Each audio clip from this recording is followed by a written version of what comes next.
दोस्तों, यहाँ हम लोग इंडियन इकोनॉमिक डेवलपमेंट जो है क्लास 12th के लिए उसका इंफ्रास्ट्रक्चर टॉपिक करने वाले हैं। आइए, सबसे पहले आपसे पूछ रहा है कि explain the term infrastructure. Infrastructure को हिंदी में कहते हैं आधारभूत संरचना या आधारिक ढांचा। तो इंफ्रास्ट्रक्चर के अंतर्गत क्या चीजें आती हैं? आप बोलेगा कि सर पानी, बिजली, सड़कें, बैंकिंग सुविधा, अगर बिजनेस को प्रमोट करवाना है तो गोडाउन्स, ठीक है। ये सारी सुविधाएं जो सारी आर्थिक क्रियाओं को मूलभूत रूप से सपोर्ट करती हैं। Infrastructure refers to all such activities, services and facilities which are needed to provide different kind of services in an economy। तो वो सारी चीजें जो किसी भी अर्थव्यवस्था में हर प्रकार की सर्विसेज देने के लिए उपयोगी हैं, उनको इंफ्रास्ट्रक्चर कहते हैं। Explain the two categories into which infrastructure is divided. How are both interdependent? बोलता है कि वो दो कैटेगरी बताओ जिसमें इंफ्रास्ट्रक्चर को बांटे हो और वो कैसे डिपेंडेंट हैं। The infrastructure can be categorized into two heads. पहला तो इकोनॉमिक इंफ्रास्ट्रक्चर, दूसरा सोशल इंफ्रास्ट्रक्चर। जब हम इकोनॉमिक इंफ्रास्ट्रक्चर की बात करते हैं तो ये प्रोडक्टिविटी को बढ़ाता है, प्रोडक्टिव सेक्टर जो है उसको बूस्ट करता है। जैसे कि एग्रीकल्चर और इंडस्ट्री को किस प्रकार बूस्ट करता है, तो एनर्जी, ट्रांसपोर्ट, कम्युनिकेशन, ये सारी चीजें प्रोवाइड करके। और अगर हम बात करें सोशल इंफ्रास्ट्रक्चर्स की, तो ये ह्यूमन प्रोडक्टिविटी और एफिशिएंसी को बढ़ाता है और फैसिलिटीज देता है, एजुकेशन, हेल्थ, हाउसिंग। तो बेसिकली अगर इकोनॉमिक और सोशल में अंतर देखा जाए, इकोनॉमिक और सोशल में अंतर देखा जाए तो इकोनॉमिक में एनर्जी, ट्रांसपोर्ट, कम्युनिकेशन आ जाएगा। सोशल वाला जो है उसमें एजुकेशन, हेल्थ, हाउसिंग, ये सारी चीजें आ जाएंगी। How do infrastructure facilities boost production? बोलता है इंफ्रास्ट्रक्चर फैसिलिटीज जो है वो किस तरीके से उत्पादन को बढ़ावा देती है। Infrastructure provide supporting services in the main areas of industrial and agricultural production. चाहे इंडस्ट्रियल प्रोडक्शन की बात करें, चाहे एग्रीकल्चरल प्रोडक्शन की बात करें, तो उसको बूस्ट करता है। Agricultural production depends on the development of infrastructural facilities like roadways, railways, power. अगर एग्रीकल्चर की बात करें तो उसमें इंफ्रास्ट्रक्चर की वो सारी फैसिलिटी आ जाती हैं जो उसको बूस्ट करेंगी, जैसे कि रोडवेज है, रेलवेज है, पावर है। और अगर इंडस्ट्रियल प्रोडक्शन की बात करें तो वो डेवलपमेंट पावर और इलेक्ट्रिसिटी जनरेशन, ट्रांसपोर्टेशन और कम्युनिकेशन पे डिपेंड करता है।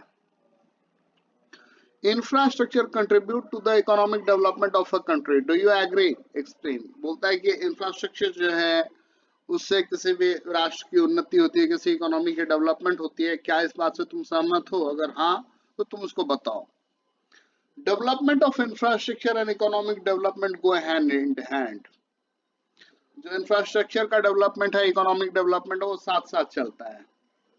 Agriculture depend on adequate expansion on development of irrigation facility.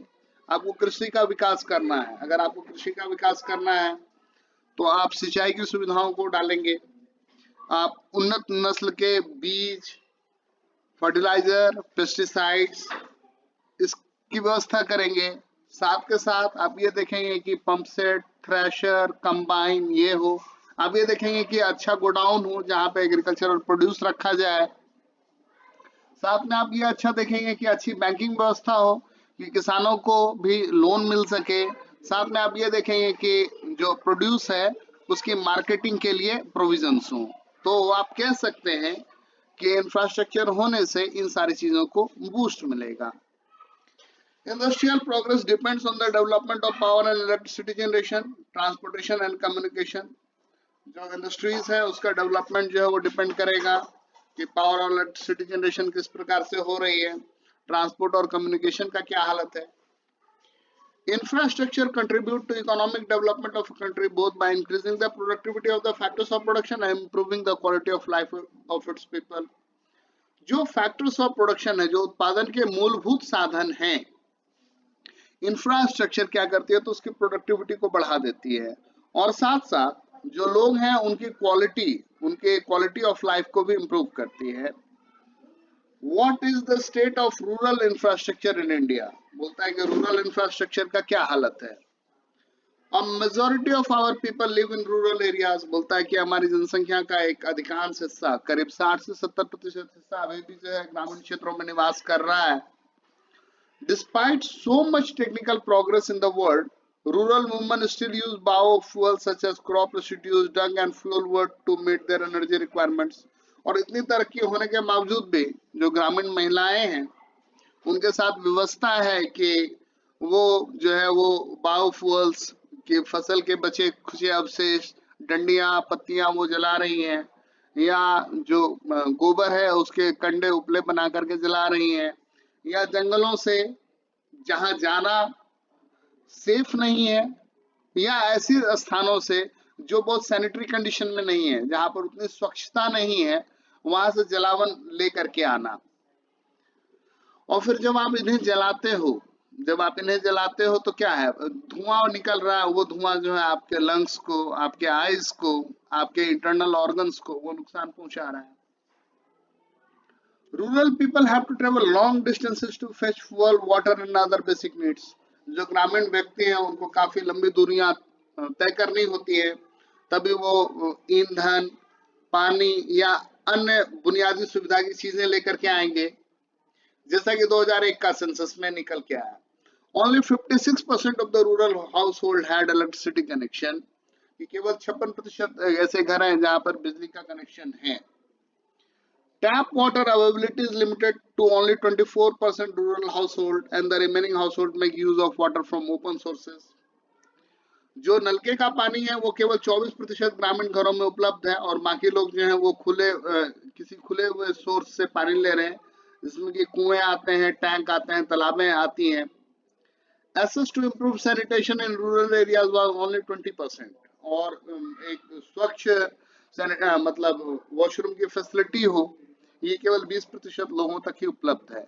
तो ये सारे जो फैक्ट्स हैं ये हमारे पिछड़ेपन को उजागर करते हैं और ये इस बात के लिए भी हमें प्रेरित करते हैं कि हम अपनी आधारभूत सुविधाओं को बढ़ाएं, उसको और प्रमोट करें। What are the three basic sources of generating power? बोलता है कि पावर जनरेट करने का क्या बेसिक सोर्स है। तो थर्मल है, जहां पर आप कोयला या डीजल जलाओगे और उससे बिजली बनाओगे। दूसरा है हाइड्रो इलेक्ट्रिक, जहां आप पानी से टरबाइन घुमा करके बिजली बनाते हो। और तीसरा है न्यूक्लियर और एटॉमिक पावर प्लांट। इसके बारे में तो आप 10th में पढ़ चुके हो कि कहाँ कहाँ है, यूपी में नरोड़ा, राजस्थान में रावत भाटा, महाराष्ट्र में तारापुर, कलपक्कम, कैगा, ठीक है, ये न्यूक्लियर पावर प्लांट है गिने हुए, और ये अपनी फुल कैपेसिटी पे अभी जनरेट भी नहीं कर पा रहे हैं। What do you mean by transmission and distribution losses? जब बिजली को एक स्थान से दूसरे जगह पे भेजा जाता है, आप ऐसे समझो ना, आप फोन का चार्जर लगाते हो, चार्जर गर्म होता है, तो चार्जर हीटर थोड़ी है कि उसका काम है गर्म होना, लेकिन जब वो उससे बिजली फ्लो हो रहा है तो वो गर्म हो रहा है ना। तो इसी तरीके से जब लंबी दूरियों पर आप हाई वोल्टेज भेजते हो, आपके घर में 440 वोल्ट है, लेकिन जो कहीं आता है तो वहां 22,000 वोल्ट है, कहीं पर 22 लाख वोल्ट भी है किसी तार में, तो जब जा रहा है तो तार को गर्म कर रहा है, ठीक है। तो ये जो सारा चीज है वो TND loss, transportation and distribution, transmission and distribution losses के तहत आता है। Electric power transmission and distribution losses include losses in transmission between sources of supply and the points of distribution and in the distribution to consumer including pilferage। इसके तहत जो है pilferage भी आता है। Transmission and distribution losses can be reduced through following measures। उसको कम करने के उपाय क्या है? तो प्लांट लोड फैक्टर PLF को इम्प्रूव कीजिए, promote role of private sector. अब हर चीज को प्राइवेटाइज ही कर दोगे तब तो उससे नहीं होगा, कुछ चीज को सरकारी हाथ में भी छोड़ो। Better research and development efforts, proper check on power theft, strict action against culprits, ये सही है ना, कि अगर कोई पावर चोरी कर रहा है, वो तार लगा करके बिजली ले रहा है, तो उस पर कड़ी कार्रवाई हो, दोषियों के ऊपर कड़ी कार्रवाई हो। Power should be supplied free और at subsidised rate only to poor and marginalised farmer. जो बहुत पिछड़े हुए किसान हैं, गरीब हैं, सीमांत भूमिहीन कृषक हैं, उनको अगर कृषि कार्य के लिए थोड़ा बहुत बिजली चाहिए तो चलो उसको हम फ्री में प्रोवाइड कर देते हैं। फिर बोलता है what are various non commercial sources of energy. तो उसमें फायरवुड है, एग्रीकल्चरल वेस्ट है, ड्राइड डंग है, वैसे ड्राई टंग तो आजकल देखते हो कि कंडे जो है वो अमेजन पे भी बिक रहा है, फ्लिपकार्ट पे भी बिक रहा है, तो वो पूरा पूरा नॉन कमर्शियल नहीं रह गया, बट हाँ वो उतना कमर्शियल वैल्यू भी नहीं फेच करता है। Justify the energy crisis can be overcome with the use of renewable source of energy, बोलता है कि रिन्यूएबल सोर्स ऑफ एनर्जी का यूज करेंगे तो एनर्जी क्राइसिस दूर होगा। ये बात सही है। हम लोग ट्रॉपिकल जगह पे है, हमारा वास्ट एरिया है, इतना बड़ा कोस्ट लाइन है, यहाँ पर आप विंड पार्क लगाओ, सोलर पावर लगाओ, डिजर्ट वाला इलाका है वहां पर आप सोलर प्लांट लगा सकते हो, पहाड़ी इलाके हैं वहां पर विंड मिल लगा सकते हो, और इससे क्या होगा तो सस्टेनेबल डेवलपमेंट प्रमोट होगा, और जो एनर्जी क्राइसिस आनी है वो नहीं आएगा। Being a tropical country, India has unlimited potential for renewable energy sources, solar energy, wind energy, geothermal energy, biogas and tidal power. These sources do not rely on fossil fuel and avoid carbon emissions and provide additional supply of electricity. ये जो है carbon ये emission नहीं करता है और additional supply of electricity देता है, clean. India is facing serious power crisis as power generation is still insufficient in comparison to its requirement, और अभी भी जितनी आवश्यकता है एनर्जी की उतनी नहीं उपलब्ध हो पा रही है। Greater reliance on such renewable energy resources offers enormous economic, social, and environmental benefits and helps to fight with power crisis. और अगर ये सारा चीज होगा तो इसके सामाजिक एनवायरमेंटल जो है वो बेनिफिट्स मिलेंगे और इकोनॉमिक बेनिफिट मिलेंगे, और जो ऊर्जा संकट की स्थिति है उससे निपटारा भी होगा।